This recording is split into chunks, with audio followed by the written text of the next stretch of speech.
Fala do meu Corinthians se tem jogador para chegar, o Adriano Rubens. Adriano, até mandei... deixa eu contar uma boa. Tava perguntando hoje para uma pessoa lá do Corinthians por que o Romarinho ainda não virou reforço do Timão. O Romarinho tá desesperado para jogar no Brasil e adoraria jogar no Corinthians. Ele nem vai poder admitir isso de forma pública, mas eu posso assegurar que ele mantém contato com funcionários da antiga, com jogadores da antiga. Romarinho é super identificado com o Corinthians, né? E se dependesse dele, o Romarinho jogaria no Timão. Já teria se acertado com o Corinthians.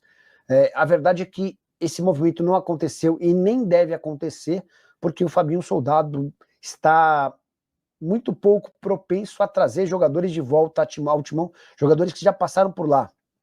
Ele entende que o Romarinho poderia ter dificuldades físicas por conta dos 10 anos de mundo árabe, enfim.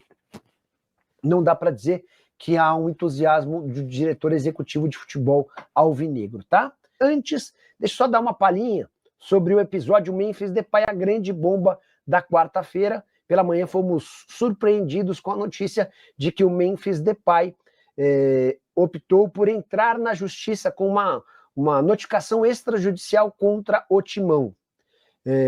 Essa notificação se deu porque o Memphis cobra o pagamento de prêmios do Campeonato Paulista e direitos de imagem atrasados, mais de 6 milhões de reais. E nessa notificação, o Corinthians era informado que se não fizesse o pagamento até o fim dessa quarta-feira, o Memphis não se reapresentaria com o restante do elenco no próximo sábado. E mais do que isso, que o Corinthians estaria impedido de utilizar os direitos de imagem dele. Seria o princípio do fim. Era o Memphis alertando e sinalizando que estava disposto a ir embora. No nosso grupo de Telegram. Como é que ficou essa história? O Corinthians fez o pagamento? Não, o Corinthians não conseguiu quitar os mais de 6 milhões de reais. Embora, ao longo de todo o dia, o presidente interino do clube, Osmar Stabile, tenha trabalhado na busca por parte desse dinheiro. Já houve um contato com o Memphis, prometendo quitar uma boa parte desses mais de 6 milhões até o fim dessa semana, tá? E o Corinthians também se prontificou a criar um calendário para zerar essa pendência. Por outro lado, e sentindo que a repercussão foi extremamente negativa, o Memphis Depay já sinalizou que estará na reapresentação do elenco no próximo sábado. Ao longo do programa vou trazer mais desdobramentos dessa história que é super importante. Beleza? Roberto Dino Pereira, salve Nicola. O Memphis sem pai agora virou gatinho e vai voltar. O jurídico dele difamar o clube não dá justa causa? Como assim? Time de facção não pode reclamar, né? Vamos lá, Dino, o Corinthians está devendo de fato para ele, tá? Essa é uma informação real. Houve de fato a cobrança.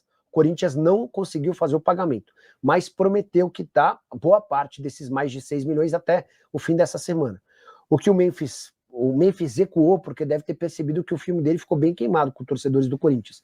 Imagino que as redes sociais dele devem ter sido invadidas por torcedores nem um pouco satisfeitos. E aí ele disse para o Corinthians, não, pessoal, foi o meu advogado que entrou com essa notificação, afirmando que eu não iria no sábado. Eu estou confirmado sim, minha viagem já estou preparando a viagem, estarei na representação do elenco no próximo sábado. Acho que o Corinthians precisa ficar esperto.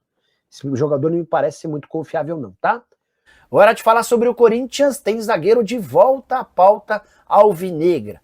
Patrick, 26 anos de idade, formado na Luz e desde a temporada passada no Novo Horizontino, já havia sido especulado em janeiro. Ele foi sugerido para o Corinthians, o Timão se interessou, mas não chegou a efetuar a proposta. Posso garantir que houve uma nova sugestão. E agora, com a aprovação de Dorival Júnior, existe a chance de um negócio acontecer. Dorival acompanhou um pouco mais de perto o Patrick em jogo recente da Copa do Brasil, vitória do Corinthians diante do Novo Horizontino por 1-0. Atleta jovem, zagueiro canhoto, que pode atuar eventualmente também como lateral esquerdo. Uma das necessidades do Corinthians hoje é de um zagueiro canhoto, até por isso as tratativas devem avançar nos próximos dias. Importante contar, porém, que toda a confusão política que envolve Augusto Melo, Osmar Stabile e companhia tem atrapalhado a negociação. Novo Horizontino topa fazer um negócio, nem vai criar grandes dificuldades em relação à questão financeira, tornando-se um parceiro numa eventual venda, mas o Novo Horizontino não tem conseguido se conversar com o presidente Osmar Stabile em meio ao caos político. Só para arrematar em relação ao Patrick, 24 jogos e 1 gol na atual temporada, havia sido comprado da Portuguesa por 700 mil reais. Hora de falar sobre o Corinthians e o novo contrato com a Nike. Na noite dessa terça-feira, o Timão bateu o martelo com a fornecedora de material esportiva e postergou o contrato, que está em vigência até 2036. E dá para dizer que o contrato oferecido pela Nike é melhor do que o da Adidas. Vou apresentar todos os números. A Nike vai pagar um valor fixo de 59 milhões de reais, mais do que o dobro na comparação com o atual contrato. A Adidas se dispôs a pagar um valor fixo de 53 milhões de reais. Os bônus são acessíveis, segundo o Corinthians, e podem fazer com que o clube ultrapasse os 90 milhões de reais por temporada. O Timão também conseguiu assegurar 100 milhões de reais em luvas, como ele tinha na proposta feita pela Adidas.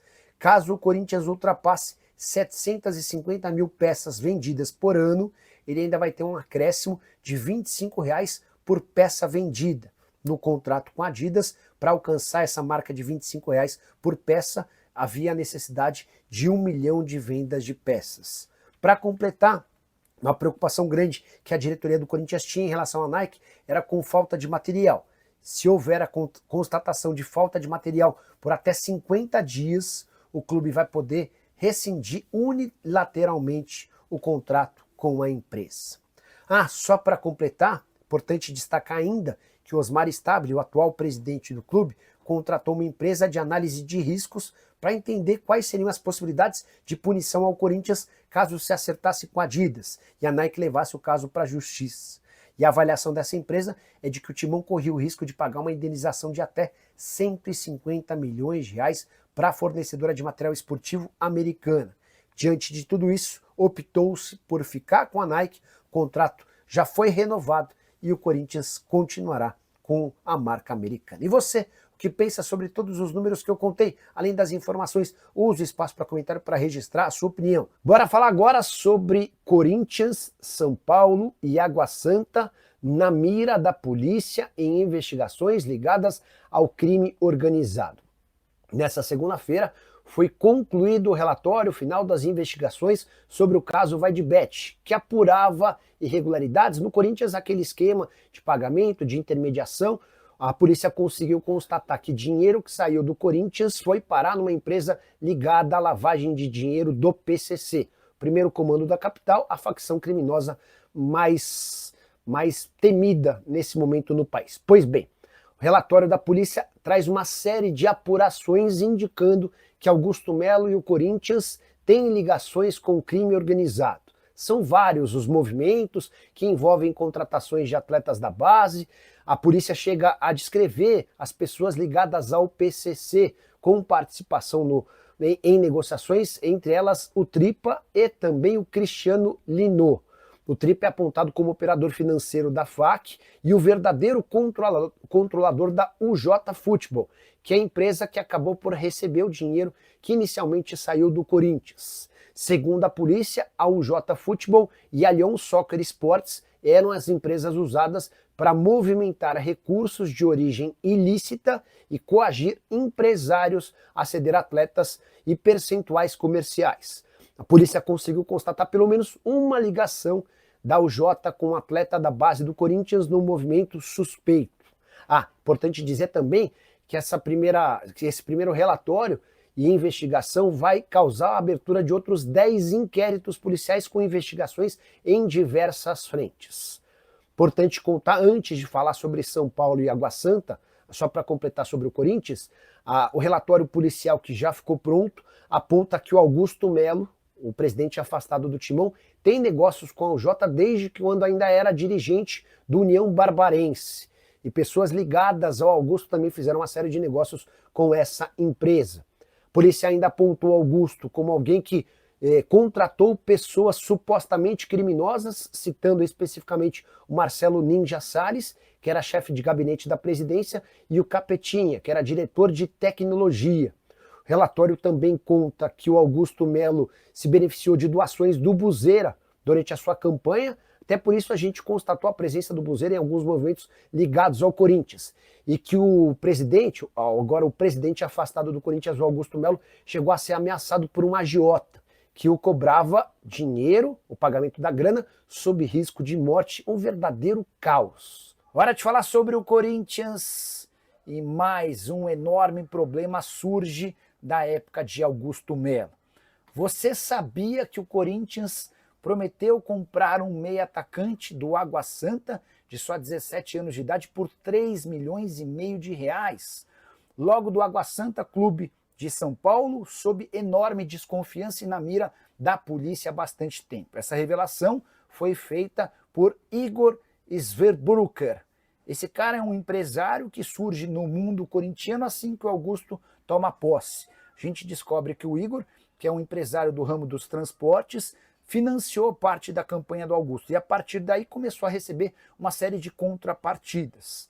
Na última partida do Corinthians contra o Grêmio no Campeonato Brasileiro, um dos vice-presidentes esteve no Rio Grande do Sul para acompanhar o time e foi conversar com o Igor. Trata-se do Armando Mendonça. Hoje o presidente Osmar Stabile e o Armando Mendonça é o primeiro vice, alguém muito próximo do presidente. E com a autorização do Stabile, ele foi conversar com o Igor para entender um pouquinho dos negócios que eram feitos entre o Augusto e o Igor. Ninguém no Corinthians tinha muita noção do que estava rolando. O Igor afirmou que ainda tem mais de 4 milhões e 400 mil reais a receber do Timão e empréstimos que foram feitos para ajudar numa série de circunstâncias, como, por exemplo, na contratação de jogadores. O Igor também revelou que o meio atacante Luiz Fernando, de 17 anos de idade, vai custar ao Timão 3 milhões e meio de reais, negócio feito com Água Santa. É bem pouco comum que um jogador de apenas 17 anos de idade tenha um custo tão alto, especialmente por ser esse jogador alguém que está muito longe de brilhar. Por exemplo, no Sub-20, ele é muito mais reserva do que titular. Na atual temporada, nem entrou em 2 dos últimos 4 jogos. Desde o início do ano, foram 16 partidas no Sub-20, sem nenhum gol e nenhuma assistência. Vale a lembrança de que um dos dirigentes mais importantes do Água Santa tinha cargo de confiança dentro do Corinthians, por determinação do presidente Augusto Melo, por isso investiga de perto essa relação. Até porque há uma série de suspeitas que a gestão Augusto Melo tinha ligação com o crime organizado. Só para completar, o Igor também afirmou que participou da intermediação do acordo com a Brax, embora quem tenha recebido o dinheiro tenha sido o Carlos Leite. O Igor afirmou também que por conta da dívida que o clube tinha para com ele, o Augusto cedeu 2 camarotes na Neoquímica Arena, mas não consta em nenhum contrato ou documento essa negociação, o que pode render mais problemas para Augusto Melo. Só para completar, informações todas divulgadas pelo site Gazeta Esportiva nessa terça-feira. Bora mudar de assunto e falar sobre o Corinthians. Você sabia que o Timão sondou nos últimos dias Anderson Talisca? Esse contato partiu do departamento de futebol em meio a uma série de notícias de que o Talisca conversa com clubes brasileiros.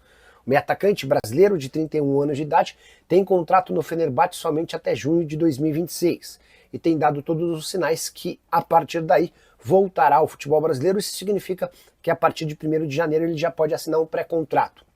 O próprio Talisca admitiu em entrevista, de forma pública, que conversa com o Bahia por meio do Cadu Santoro, que é o diretor executivo de futebol do Grupo City. O Flamengo, contei para vocês de forma exclusiva, também sondou a situação do Anderson Talisca, até por indicação do Alexandro e do Danilo, 2 dos jogadores mais experientes do elenco e que vem no Anderson Talisca um baita acréscimo.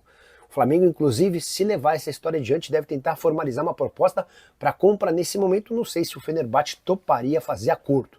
Já o Corinthians, sem capacidade financeira para grandes investimentos, monitora a situação do Talisca de olho na possibilidade de assinar um pré-contrato a partir de 1º de janeiro do ano que vem, para ter o jogador sem custos a partir de julho. Vale a lembrança de que o Talisca ganha 3 milhões e meio de reais por mês na Turquia. Com a camisa do Fenerbahçe, onde ele chegou há um ano, foram, para falar a verdade, há 6 meses, né? Ele só jogou os 6 meses finais da temporada lá na Turquia, foram 23 jogos, 12 gols e 2 assistências, números como sempre muito bons. Fala pessoal, estamos aí com atualizações importantes do Corinthians. Se inscreva e ative o sininho para receber mais atualizações do Timão. Deixe seu like, que é muito importante para o crescimento do canal. Utilize o espaço aqui embaixo para registrar sua opinião. Ficamos por aqui com mais esse giro de notícias. Um abraço e até o próximo vídeo.